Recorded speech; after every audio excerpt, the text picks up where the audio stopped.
Dahil po sa banta ng radiation sa Japan, kahit nga malayo raw ito sa Pilipinas, marami pa rin ang natatakot sa posibleng epekto nito sa ating kalusugan. Para mas maliwanagan po tayo, kasama natin ngayong gabi si Direktor Agnet Peralta ng Bureau of Health Devices and Technology ng DOH o ng Department of Health. Magandang gabi, Direktor Peralta. Magandang gabi rin, Jessica. Anong sa tingin nyo? Dapat ba tayong mag-worry dun sa radiation galing Japan? Hindi tayo dapat mag-worry. According to Pag-asa, yung hangin na galing sa Japan ay patungong silangan o towards the east. Okay. So sa Pacific Ocean. Hindi ito patungo sa south kung nasaan ang Pilipinas. So kahit may radioactivity doon sa Japan, hindi makararating sa Pilipinas. Ano ho ba ang matatawag ba nating behavior ng radiation plume na tinatawag? Nagdi-disperse ho ba ito sa hangin? Oo. At kung ikay malayo sa pinanggalingan, lalo nang mas mababa kasi nga malayo na disperse na sa buong atmosphere.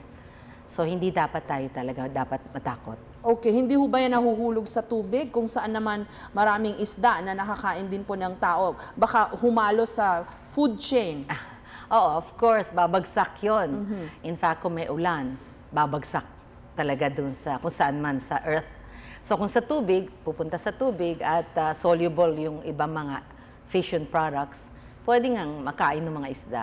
Pero yun naman mga isdang kinakain natin, ang mga fishermen natin, hindi ba malapit lang sa Pilipinas nangingisda? Hindi naman sila pumupunta sa malayo sa Pilipinas. Tayo pa nga pinupuntahan ng mga fishermen sa ibang bansa dahil marami tayong mga fish sa paligid natin. Opo, pero Director Peralta, marami ho tayong mga kababayan sa Hawaii, sa Amerika, kung saan papunta yung plumes ng radiation galing Japan.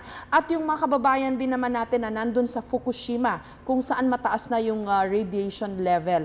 Ano ho ba maipapayo nyo sa kanila? Well, ang ginawa ng pamahalaan ng Japan, in-evacuate na yung mga tao na nakatira or nagtatrabaho within 30-kilometer radius ng nuclear power plants precisely para iprotektahan sila. Opo. Yun namang, well, yun nasa Hawaii, hopefully naman pag dumating sa kanila medyo dispersed na at mababa na yung levels ng nuclear fallout na pwedeng bumagsak sa kanila. Opo, pero bilang radiation 101 na rin po nating lahat. Director Peralta, ano ho ba ang symptoms pagka napasok na ng radiation ang iyong katawan? Okay, first, yung mga sinasabi niyo symptoms, makikita lang yan kung napakataas ng dose na nakuha. Okay. At makukuha lang yun kung yung tao nasa loob mismo ng nuclear reactor.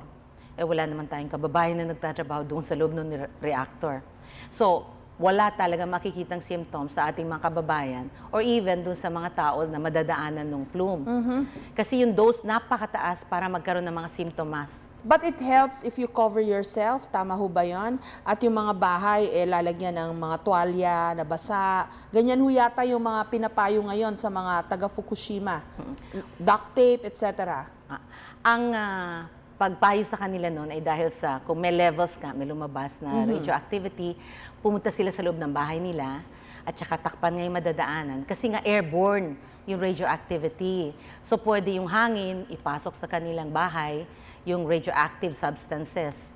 So, sarahan nila. At saka stay indoors. Pero ang pamahalaan na magsasabi kung kailan gagawin yon. Okay. At kung talaga yung levels napakataas, i-evacuate na sila. Papaalisin na sila doon sa lugar. Okay. Kasi meron po rin tayong mga kababayan na exposed sa radiation. Kung sakasakali pong meron nga exposure, ano po ang first aid? Meron ho ba? Well, kung sila talaga yung exposed, ang kailangan ay mag-decontaminate sila. Ibig sabihin, kailangan silang mag-wash nung parte ng katawan nila na nalagyan, nahulugan na radioactive material. At yung damit na suot nila talagang dapat hubarin. Pag naghugas sila, dapat gently wash lamang with mild soap.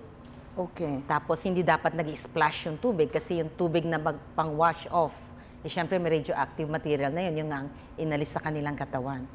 And then, okay na sila. And then para ma-share to, i-measure with the instrument.